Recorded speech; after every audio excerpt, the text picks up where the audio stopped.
Hello guys, welcome to the good chemistry. और आज का टॉपिक है नॉन इक्वेशन। है मेरा फेवरेट टॉपिक है इस चैप्टर का। और इस टॉपिक में काफी बच्चों को थोड़ी सी कंफ्यूजन रहती है, लेकिन आज हम कंफ्यूजन खत्म करेंगे। और अगर आप यहाँ से पढ़ोगे तो आपको कंफ्यूजन वैसे भी नहीं होगा, क्योंकि हम आराम से पढ़ेंगे, बिल्कुल कंफ्यूज नहीं करेंगे। बुक्स वगैरह में मैं देख रहा हूँ लैंग्वेज इतनी कॉम्प्लिकेटेड कर रखी है, बच्चों को जानबूझ के कंफ्यूज करने की कोशिश की है। कोई सी भी बुक उठा लो, एनसीईआरटी उठा लो या और कोई रेफरेंस बुक उठा लो, ऐसे कंफ्यूज करने की कोशिश की है कि बच्चा सोचे यार छोड़ो यार नहीं पढ़ो, आराम से समझाओ ना यार, इतना मुश्किल तो है नहीं जितना कर रखा है इन्होंने। तो यहाँ पर हम इजी करेंगे इस टॉपिक को, ठीक है। अच्छा, एक चीज जो मैं तुम्हें बताना चाह रहा हूँ कि ये टॉपिक आपको और भी अच्छे से समझ आएगा अगर आप सीक्वेंस में पढ़ोगे। सीक्वेंस में पढ़ोगे मतलब मैंने आपको कल क्या पढ़ाया, कल मैंने आपको एक टॉपिक पढ़ाया ना, गिब्स एनर्जी। याद है तुम्हें? याद है कि नहीं है भाई? गिब्स एनर्जी कल मैंने पढ़ाया, वो मैंने पहले इसीलिए पढ़ाया बुक में। अगर बुक के अकॉर्डिंग जाओगे ना तो गिब्स एनर्जी बाद में, नॉन इक्वेशन पहले। लेकिन मैंने पहले गिब्स एनर्जी पढ़ाया ताकि आपको ये नॉन इक्वेशन और अच्छे समझ आए। तो गिब्स एनर्जी क्या होती है? बेसिकली गिब्स एनर्जी क्या है? It's a change in free energy. जो भी फ्री एनर्जी में जो चेंज है उसको गिब्स एनर्जी का नाम दिया। और क्या फॉर्मूला होता था उसका? कल पढ़ा हमने, delta G is equal to minus N F E. ये था ई, ठीक है। यही है Gibbs energy, G for Gibbs energy. Scientist का नाम रहा होगा गिब्स, गिब्स एनर्जी, ठीक है। होता क्या है Gibbs energy? Change in free energy. और एन क्या था? एन याद है तुम्हें? Number of moles of electron, number of moles of electron. F क्या था बताओ? Faraday's constant, Faraday's constant. और इसकी वैल्यू क्या थी? अप्रोक्सीमेट वैल्यू जो क्वेश्चन वगैरह सॉल्व करने के लिए हम लेते हैं, 96,500 कूलम पर मोल। ये अप्रोक्सीमेट वैल्यू है। ये फैराडेज कांस्टेंट आता कैसे, ये वैल्यू कैसे आई, ये भी मैं अगर बता दूंगा अगर किसी बच्चे को पढ़ने में इंटरेस्टेड है। लेकिन यहाँ पर तो डायरेक्ट आपको बता रखी है वैल्यू, आप डायरेक्ट याद कर लोगे तो भी ठीक है।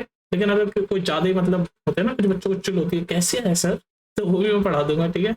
ये कैसे आती है वैल्यू, लेकिन अभी आप याद करो ये फैराडेज कांस्टेंट होता है, इसकी वैल्यू होती है। और ई क्या होता है? ई क्या होता है? ये होता है सेल पोटेंशियल। ये क्या होता है? Cell potential. ये पढ़ाया था मैंने आपको।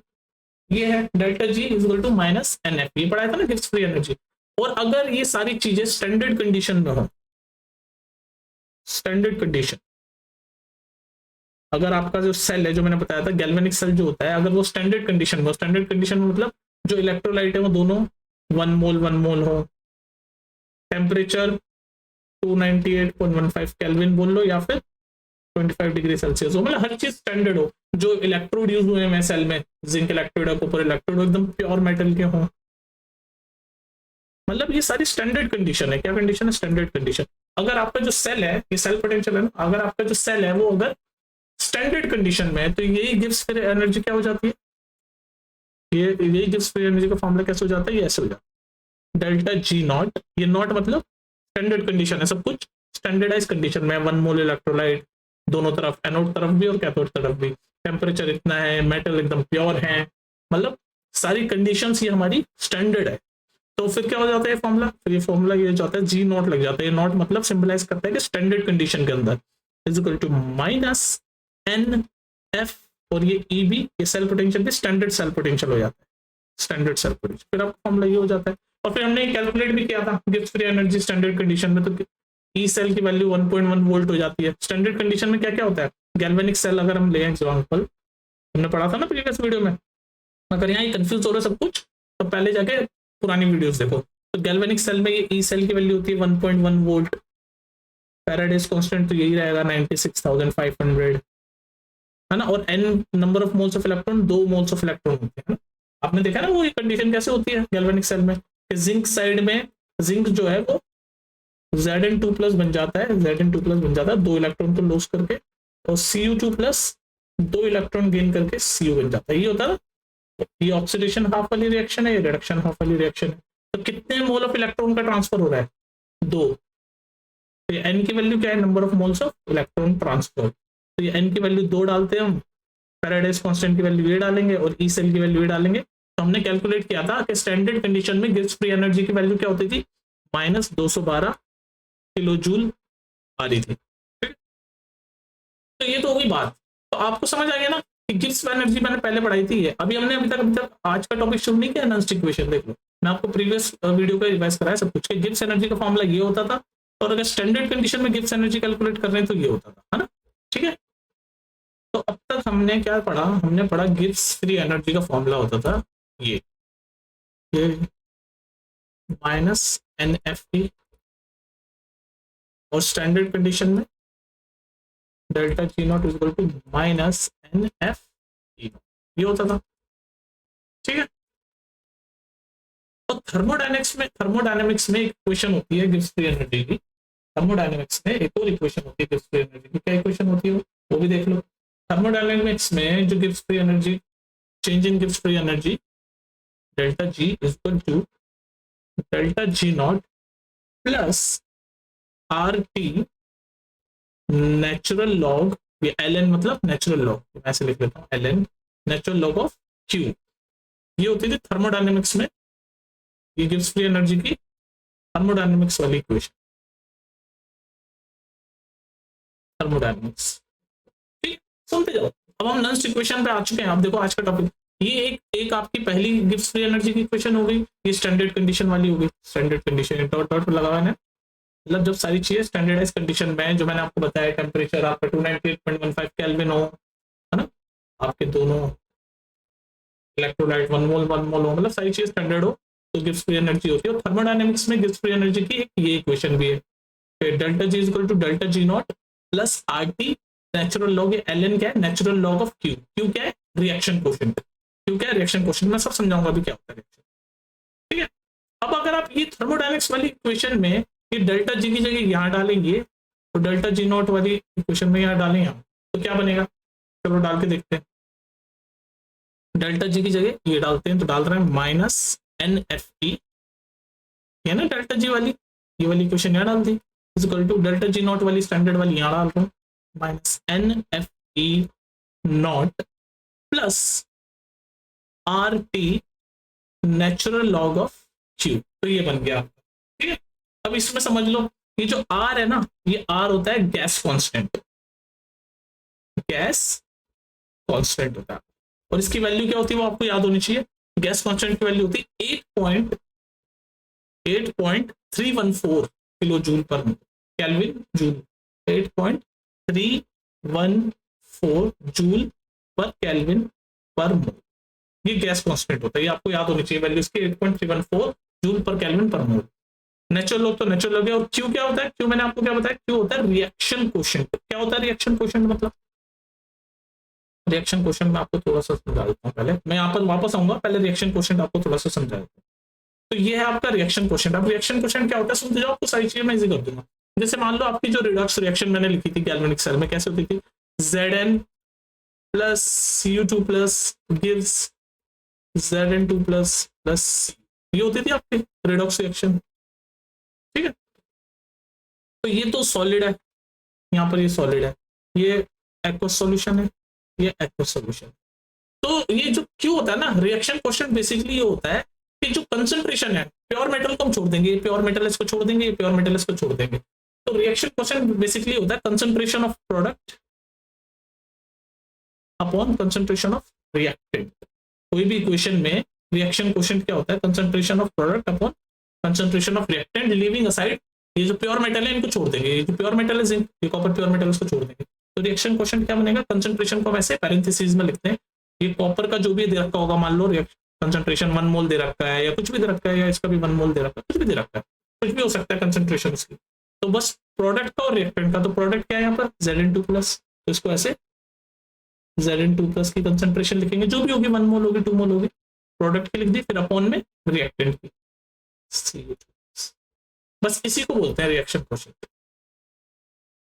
रिएक्शन कोएफिशिएंट समझ के, जो भी आपके सामने इक्वेशन लिखी हुई है उसमें Q क्या होता है, यानी कि रिएक्शन कोएफिशिएंट क्या होता है, प्रोडक्ट की कंसंट्रेशन, जो भी प्रोडक्ट में आपके जो सॉल्यूशन है उनकी कंसंट्रेशन अपॉन जो रिएक्टेंट में आपके सॉल्यूशन है उनकी कंसंट्रेशन। तो हमारे यहाँ प्रोडक्ट में ये था, हम जो प्योर मेटल है उनको छोड़ देंगे, जैसे कॉपर प्योर मेटल था, जिंक प्योर मेटल, उनको छोड़ देंगे। तो बेसिकली प्रोडक्ट अपॉन रिएक्टेंट है उनकी कंसंट्रेशन। तो प्रोडक्ट की कंसंट्रेशन में मान लो 1 मोल है जिंक की, तो मैं यहाँ पर लिखूंगा 1 मोल, 1 को ऐसे पैरेंथेसिस से दिखाते हैं, और फिर रिएक्टेंट में कॉपर एक्वस सॉल्यूशन है, एक्वस यानी सॉल्यूशन, तो उसकी कंसंट्रेशन भी मान लो 1 मोल है, 1 मोल। तो क्यू की वैल्यू क्या आ जाएगी, 1/1, 1 ही हो जाएगा, तो क्यू की वैल्यू हो जाएगी 1।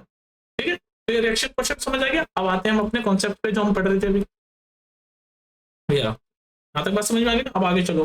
तो ये मैंने आपको डेल्टा जी की वैल्यू यहाँ डाल दी थर्मोडायनेमिक्स वाली इक्वेशन में, ये थर्मोडायनेमिक्स वाली जो इक्वेशन है इसमें डेल्टा जी की वैल्यू डाल दी, डेल्टा जी नॉट वाली वैल्यू डाल दी, और मैं यहाँ तक पहुंच गया। अब आगे चलो, अब क्या करना है आपको, अब आपको, तो अब यहाँ तक हम पहुंच गए, अब इसके आगे क्या चलें, अब हम इस पूरी इक्वेशन को -nf से डिवाइड करेंगे, पूरी इक्वेशन को -nf से।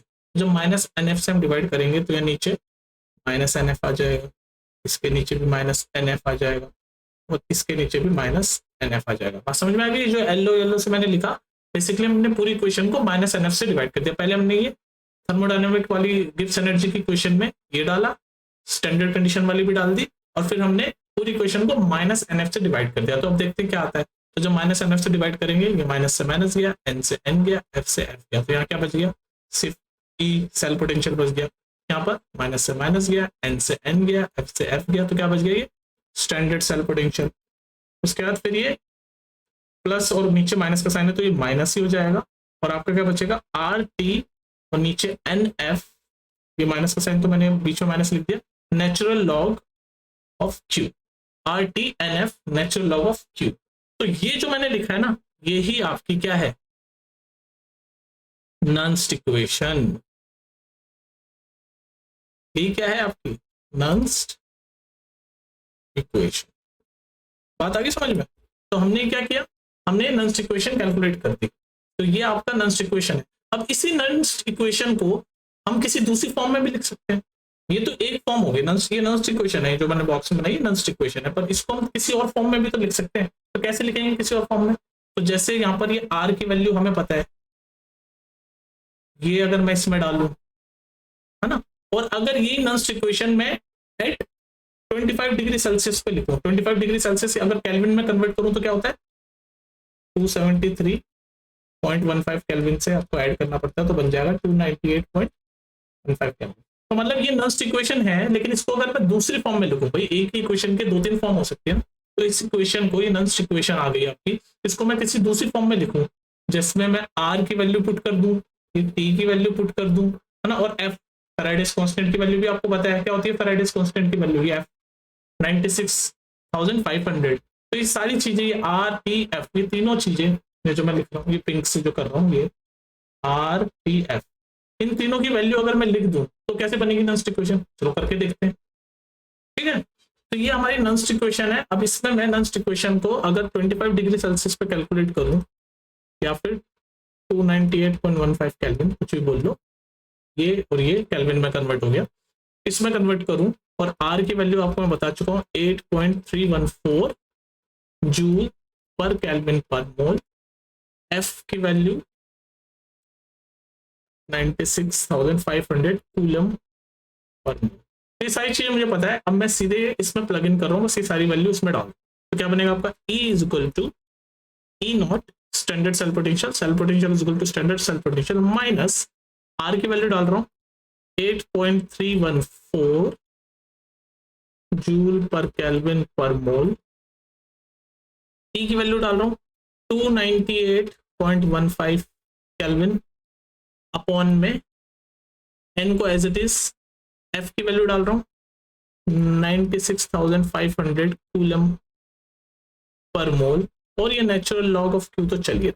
तो इसको जब आप कैलकुलेट करोगे, इस पूरे को जब आप कैलकुलेट करोगे 8.314 इंटू 298.15 अपॉन 96,500, जब आप इसको पूरे को कैलकुलेट करोगे, आप अपने कैलकुलेट से कैलकुलेट करके देखो, तो आपकी वैल्यू आएगी, तो इसको जब आप कैलकुलेट करोगे तो E is equal to E not, minus का साइन तो ये चलेगा ही, और ये सब जब आप कैलकुलेट करोगे तो आपकी वैल्यू आएगी 0.0257 अप्रोक्सीमेटली, और नीचे ये n तो है ही, और ये natural log of Q.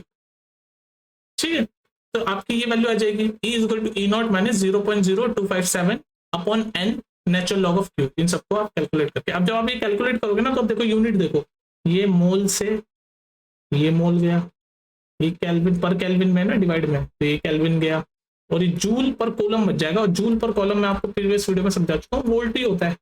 Volt क्या होता है?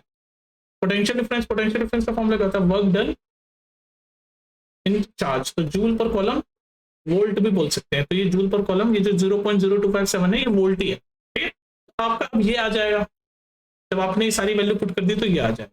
अच्छा, एक चीज ध्यान रखना, यहाँ पर नेचुरल लॉग में चल रही है बात, नेचुरल लॉग। तो क्यों ना इसको नेचुरल लॉग को, ये जो नेचुरल लॉग है, इसको बेस 10 लॉग में कर लें। इसमें ये ज्यादा इजी होता है ना, बेस 10 लॉग। ये नेचुरल लॉग से ज्यादा बेस 10 लॉग होता है। तो इसको, इस वैल्यू को, ये जो नेचुरल लॉग में जो वैल्यू है, इसको जब आप बेस 10 में कन्वर्ट करोगे तो आपको बेसिकली इसको कन्वर्ट करने के लिए, आपको बेस 10 लॉग्स में कन्वर्ट करने के लिए, तो इसको जब आप नेचुरल लॉग को लॉग बेस 10 में कन्वर्ट करोगे तो ये 0.0257 को आपको मल्टीप्लाई करना पड़ेगा नेचुरल लॉग ऑफ 10 से, तो आपका ये कन्वर्ट हो जाएगा लॉग 10 में। तो जब आप इसको 0.0257 को नेचुरल लॉग ऑफ 10 में कन्वर्ट करोगे, मल्टीप्लाई करोगे कैलकुलेटर पे, अपने साइंटिफिक कैलकुलेटर में, तो वैल्यू आएगी 0.0592 या फिर 0.059 लिख सकते हो आप। तो 0.0592 आपकी वैल्यू आ जाएगी, और वो किस में होगी? फिर ये नेचुरल लॉग हट जाएगा, फिर वो होगी लॉग बेस 10, लॉग में आ जाएगी। तो बस एक और नॉन इक्वेशन की इक्वेशन क्या फॉर्म हो जाएगा? ई नॉट माइनस, इसको मैं कन्वर्ट कर दूंगा ऐसे, 0.0257 नेचुरल लॉग को बेस 10 में कर दूंगा तो क्या बनेगा? 0.0592। तो ये बनेगा 0.0592, और ये n तो नीचे चलेगा ही n, और ये नेचुरल लॉग किस में हो जाएगा? लॉग में कन्वर्ट हो जाएगा, लॉग बेस 10 वाला लॉग, और ये q। तो देखो अब आपकी ये एक और नॉन इक्वेशन की फॉर्म आ गई ना। तो ये एक और आपकी नॉन इक्वेशन की फॉर्म। तो एक तो ये थी नेचुरल लॉग की फॉर्म में, फिर हमने r t f इन सब की वैल्यू जब पुट की तो ये आ गई। तो आपकी नॉन इक्वेशन की एक फॉर्म ये है, एक फॉर्म ये है।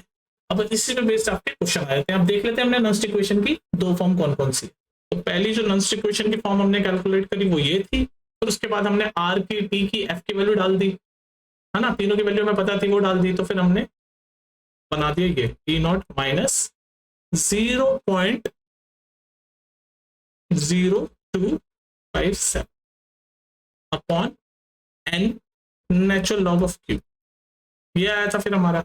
फिर मैंने कहा कि यार ये नेचुरल लॉग को बेस 10 लॉग में कन्वर्ट कर देते हैं, तो मैंने क्या किया, इस 0.0257 को नेचुरल लॉग ऑफ 10 से मल्टीप्लाई कर दिया, तो आपका वैल्यू आ गई 0.0592 लॉग बेस 10। तो मैंने फिर इसको लॉग बेस 10 में कन्वर्ट कर दिया। तो तीसरी फॉर्म क्या होगी? E is equal to E not minus 0.0592, और ये नीचे तो n चल ही रहा है। अब ये नेचुरल लॉग से लॉग बेस 10 में कन्वर्ट कर दिया मैंने, लॉग बेस 10 q। ठीक है, तो ये सब नॉन इक्वेशन ये है। आप डिपेंडिंग अपॉन क्या क्वेश्चन आपसे पूछा, अगर क्वेश्चन में नेचुरल लॉग की वैल्यू दे रखी है तो नेचुरल लॉग वाली यूज कर लो, लॉग बेस 10 वाली वैल्यू दे रखी है तो लॉग बेस 10 वाली इक्वेशन यूज कर लो। वो डिपेंडिंग अपॉन कि कैसा आपका क्वेश्चन है वो ये है। तो बेसिकली ये नॉन इक्वेशन के आपके सिर्फ फॉर्म्स है, नॉन इक्वेशन के फॉर्म दे। अच्छा, अब एक चीज ध्यान रखो, ये नॉन इक्वेशन हमने कैलकुलेट क्यों की, क्यों हमने इतनी मेहनत की, क्या इंपॉर्टेंस है नॉन इक्वेशन की, ये भी तो समझो ना। तो बेसिकली नॉन इक्वेशन क्या करती है, जो हमारा सेल पोटेंशियल है इसको कैलकुलेट करने में मदद करती है, सेल पोटेंशियल को। क्योंकि जो नॉन स्टैंडर्ड सेल पोटेंशियल है, नॉन स्टैंडर्ड, उस वाली इक्वेशन को या उस सेल पोटेंशियल को जो नॉन स्टैंडर्ड कंडीशन में, उसको कैलकुलेट करने में हमारी नॉन इक्वेशन हेल्प करती है। ये देख लो ना, ई नॉन स्टैंडर्ड सेल पोटेंशियल है, स्टैंडर्ड तो होता है ना जिसमें ये ई नोट लिखा होता है। तो जो नॉन स्टैंडर्ड सेल पोटेंशियल को कैलकुलेट करने में मदद करता है ये non equation, non standard cell potential. देख लो ना, ई ये क्या सेल पोटेंशियल है लेकिन नॉन स्टैंडर्ड कंडीशन में, तो इसको कैलकुलेट करने के लिए हम क्या यूज कर रहे हैं, ये नॉन इक्वेशन यूज कर रहे हैं। ये सब नॉन इक्वेशन है, बस उसको अलग अलग फॉर्म में लिखा हुआ और कुछ नहीं, बाकी है एक ये सब।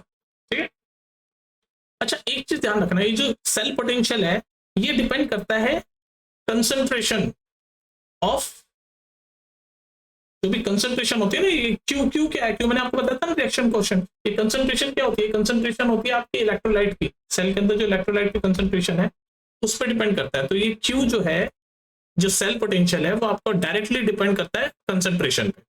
तो फॉर एग्जांपल अगर मैं गैल्वेनिक सेल का आपको एग्जांपल दूं, कंफ्यूज मत होना, गैल्वेनिक सेल की इक्वेशन कैसे होती है, Zn plus Cu2 plus Zn2 plus Cu, ये होती है ना गैल्वेनिक सेल की कंडीशन, ये होती है। तो ये कुछ कॉपर का इलेक्ट्रोलाइट मान लो 1 मोल कंसंट्रेशन है और ये भी 1 मोल कंसंट्रेशन है। तो गैल्वेनिक सेल में ये होता है आपका। तो मैंने आपको बताया था इक्वेशन क्वेश्चन रिएक्शन क्वेश्चन क्या होता है, प्रोडक्ट का कंसंट्रेशन, ये जो मेटल है इनको छोड़ दो, प्रोडक्ट की कंसंट्रेशन 1 मोल अपॉन रिएक्टेंट की कंसंट्रेशन 1 मोल, तो 1/1 क्यू की वैल्यू 1 आ जाएगी। तो आप देख रहे हो कि क्यू के ऊपर पूरा का पूरा डायरेक्टली डिपेंडेंट है ये आपका नॉन इक्वेशन, यानी कि सेल पोटेंशियल जो है ये क्यू के ऊपर डिपेंड है। देखो cell potential is directly dependent on concentration. अब कैसे डिपेंडेंट होता है कंसंट्रेशन पे, ये भी आपको सीखना पड़ेगा। तो ये देखो डिपेंडेंट तो है, लेकिन आप ये सोच सकते हो कि क्यू की वैल्यू बढ़ेगी तो सेल पोटेंशियल बढ़ जाएगा, आप ऐसे सोच लोगे, लेकिन एक्चुअली में इसका उल्टा होता है। एक्चुअली में इसका उल्टा होता है, जब क्यू की वैल्यू बढ़ती है तो सेल पोटेंशियल घटता है। इसको आप प्रूव कर सकते हो, इसको आप एग्जांपल से प्रूव कर सकते हो जब आप क्वेश्चंस करोगे ना इस पे। ये ध्यान रखना, ये बहुत इंपॉर्टेंट कॉन्सेप्ट है। जब आपके नीट जेईई में क्वेश्चंस आते हैं ना, तो इसी में बेस आते हैं, क्योंकि ज्यादातर बच्चे क्या सोचते हैं, ये क्वेश्चन देख लेते हैं, ध्यान से देखो, ये क्वेश्चन देख लेते हैं, E = E0 - 0.0592 upon n log base 10 Q। तो सोचते हैं यार ये Q तो इसी के बराबर ही होगा, सेल पोटेंशियल के डायरेक्टली प्रोपोर्शनल डिपेंडेंट होगा। डायरेक्टली प्रोपोर्शनल नहीं है, डायरेक्टली डिपेंडेंट है ये कंसंट्रेशन पे। लेकिन कैसे डिपेंडेंट है ये ध्यान रखना, मैं बता रहा हूँ कैसे डिपेंडेंट है, कि जब Q की वैल्यू बढ़ेगी तो सेल पोटेंशियल की वैल्यू घटेगी। ध्यान रखना ये बात, Q की वैल्यू अगर बढ़ेगी तो सेल पोटेंशियल की वैल्यू घटेगी। तो ये एक इंपॉर्टेंट पॉइंट है जो इजीली बच्चे मिस्टेक कर जाते हैं। Q क्या है, रिएक्शन कांस्टेंट, तो जब Q की वैल्यू बढ़ती है तो सेल पोटेंशियल की वैल्यू, ठीक है। तो ये था आपका नॉन इक्वेशन। अब मुझे एक बात बताओ, मैंने आपके सामने एक नॉन इक्वेशन लिख दी है वाली, E = E0 - 0.0592 अपॉन में n log base 10 Q, ये मैंने आपको लिख दी। अब मुझे एक बताओ, गैल्वेनिक सेल आपने पढ़ा हुआ है, तो गैल्वेनिक सेल में ये सेल पोटेंशियल की वैल्यू आप कैलकुलेट कर सकते हो कि नहीं कर सकते भाई? गैल्वेनिक सेल में n की वैल्यू क्या होती है, number of moles of electron होता है ना, n क्या होता है, number of moles of electron. और मैंने अभी आपको इक्वेशन लिखा है, ये देखो गैल्वेनिक सेल की इक्वेशन आपको रटी होनी चाहिए, कैसे होती है, ZnCu2+ gives Zn2+ plus U। तो आप 2 इलेक्ट्रॉन का मूवमेंट हो रहा है ना, 2 इलेक्ट्रॉन, तो n की वैल्यू क्या होती है 2। तो अगर हम गैल्वेनिक सेल के रेफरेंस में बात करें तो n की जगह हम यहाँ 2 डाल सकते हैं, तो इक्वेशन नॉन इक्वेशन फिर ये बन जाए। तो ये तो कुछ नहीं है, तो n है। हमने गैल्वेनिक सेल की बात की तो हमने देख लिया नंबर ऑफ इलेक्ट्रॉन्स 2 हैं तो 2 लिख दिया। अगर किसी और सेल में नंबर ऑफ इलेक्ट्रॉन्स ज्यादा हो, 3 हो, तो हम n की जगह 3 लिख देंगे। मेन मुद्दा ये है कि आपको नॉन इक्वेशन याद होनी चाहिए, और ये फॉर्म है नॉन इक्वेशन के, और हमने कैसे इसको कैलकुलेट की आपको पता चलना चाहिए, ठीक है। काफी इंपॉर्टेंट वीडियो ये वाली, इसको 2-3 बार देख लेना, ताकि मैंने उम्मीद की जितना इजी हो सके उतना इजी करें। अब मैं नेक्स्ट वीडियो में पता क्या पढ़ाऊंगा आपको, नॉन इक्वेशन समझ आ गई ना। नेक्स्ट वीडियो में हम पढ़ेंगे नॉन इक्वेशन और इक्विलिब्रियम कांस्टेंट के बीच में रिलेशन। इक्विलिब्रियम कांस्टेंट होता है ना K, इसके बीच में क्या रिलेशन है, नॉन इक्वेशन और इक्विलिब्रियम कांस्टेंट के बीच में क्या रिलेशन है, वो नेक्स्ट वीडियो में, ठीक है। अभी ये नॉन इक्वेशन आप अच्छे से रिवाइज करो, और इस पे बेस कोई क्वेश्चन हो तो वो देख लो, वो हम बाद में भी करेंगे, लेकिन अभी आप ये समझोगे कैसे मैंने ये डिराइव की, ठीक है। चलो फिर मिलते हैं नेक्स्ट वीडियो में, देखते हैं।